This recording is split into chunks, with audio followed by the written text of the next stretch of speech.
After so long, we are actually getting close to the release of DLC for The Reckoning, Janus Towers, whatever it's going to be called, the conclusion of Black Ops 6 Zombies.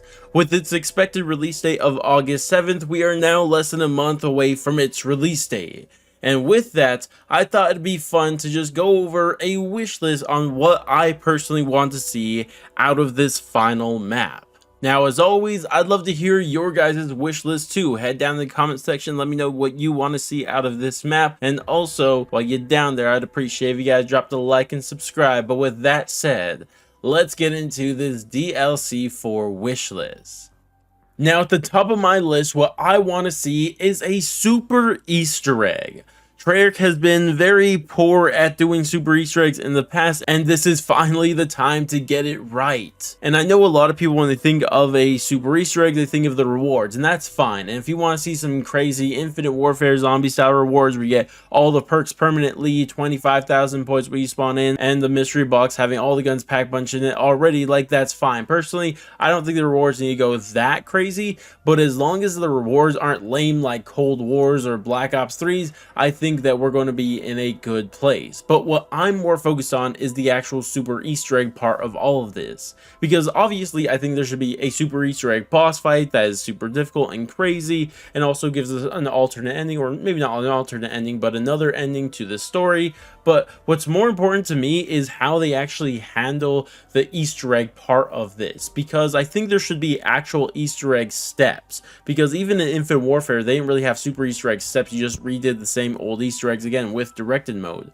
But what if after we complete DLC 4 and its Easter egg, now that unlocks new Easter egg steps in previous maps, and you have this true cross-map Easter egg that could be truly a super Easter egg, and then after you complete those Easter egg steps in every single map, then and only then will you be able to access the super Easter egg boss fight.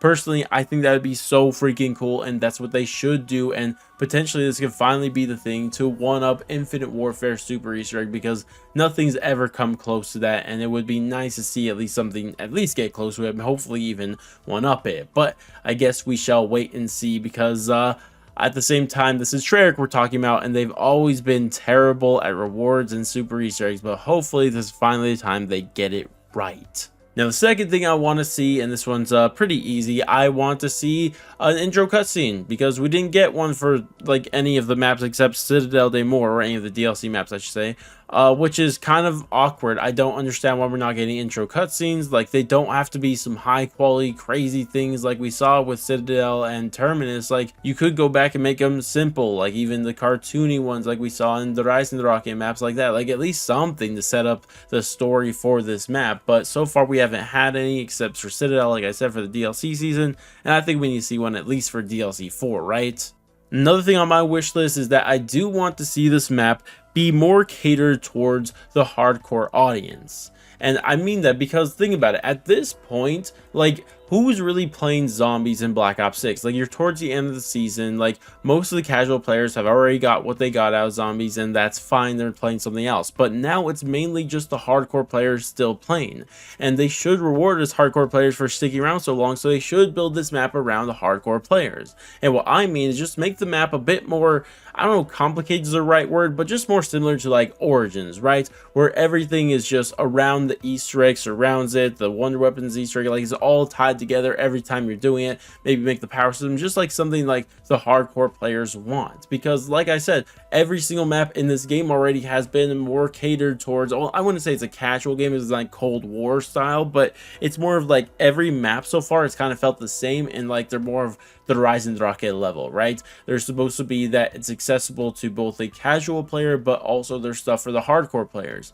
But sometimes the maps just need to be dedicated to a specific player group. I mean, we did get the casual map probably twice now with the Tomb and Liberty Falls, so where's the hardcore map, right? Where's the map for us? And DLC 4 has always been the place that I've expected that. Like, I would argue most DLC 4s in the past, at least with OG zombies, have been for the hardcore players, is because the developers understood this in the past. You look at Moon, you look at Origins, maybe Revelations to an extent, not exactly, but you know, think of maps like that. That's what I want to see with this. I don't want as simple of a map as we've seen in the past. Again, not saying that Black Ops 6 is like Cold War level simple, but it's still like something that I would like to see a step up of.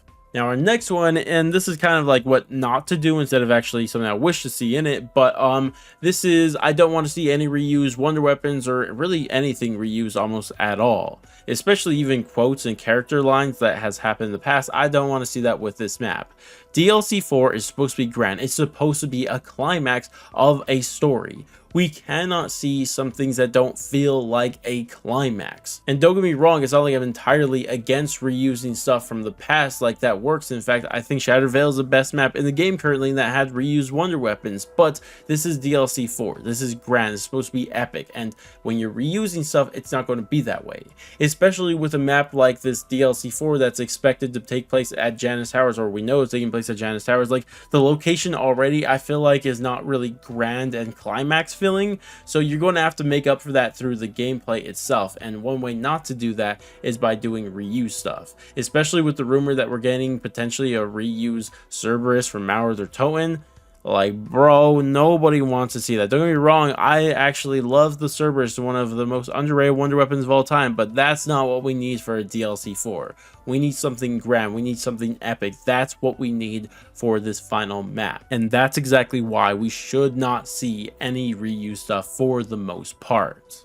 And this brings me to the final thing, and this has to do with the story. And I'm not normally a big fan of telling Treyarch like what they need to do with the story. Like, so many people, like, people are saying that, oh, they need to tie it into Black Ops 7. Oh, they need to tie it into Modern Warfare zombies. They need to explain Samantha, Richtofen's son, Mr. Peaks, and all that. And I mean, no, I'm just not going to tell them what they need to say in the story, what they need to explain. That's up to Treyarch how they should do that. But at the same time, there's been kind of a problem in the story that I feel like just needs to be made up for, and it's kind of two of them. The first one is all the chaos stuff, because the chaos stuff is just really inconsistent with the original chaos storyline and just doesn't really work out. And I really hope they just at least do something with it here.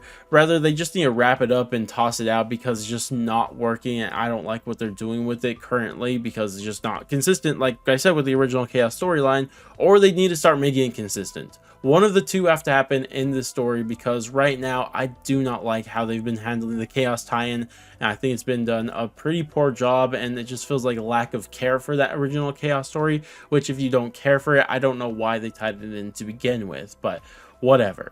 The other thing has to do with our characters, the crew, because this potentially could be the last time that we've seen them. And there's been an inherent problem with these characters ever since we got them, and that's because they have a lack of agency. Everything they do is not predicated on their own motivations and desires outside of Maya, which only existed for a little bit because ever since Citadel DLC 1, she's even lost that herself. But like, literally, think about everything they do. It's all predicated on Samantha, the Sam AI, Richthofen. It's all based on those characters. They have no motivations, no cares, or anything outside of those characters, and that's a problem because we know the true drivers of the story are still Richthofen and Samantha. Those are the drivers of the story. Even though we're playing as these Requiem characters, they're not driving the story, and that's a problem. That's why people don't care about these characters as much as characters from the past. And if we continue like this, these characters at best are going to be remembered like Victus, just characters that were along for the ride. And they have one last chance to get it right, to make these characters a bit more memorable. But I guess we'll just have to wait and see. But regardless though, that's going to wrap it up for this video, and as always, I'd love to hear your thoughts about everything I've talked about in this video and also your wish list. But besides that, I really do appreciate all of you guys, especially if you made it to this point in the video. I appreciate you guys so much, and I really do mean that. But I'm going to go, and I'll catch you guys in the next one.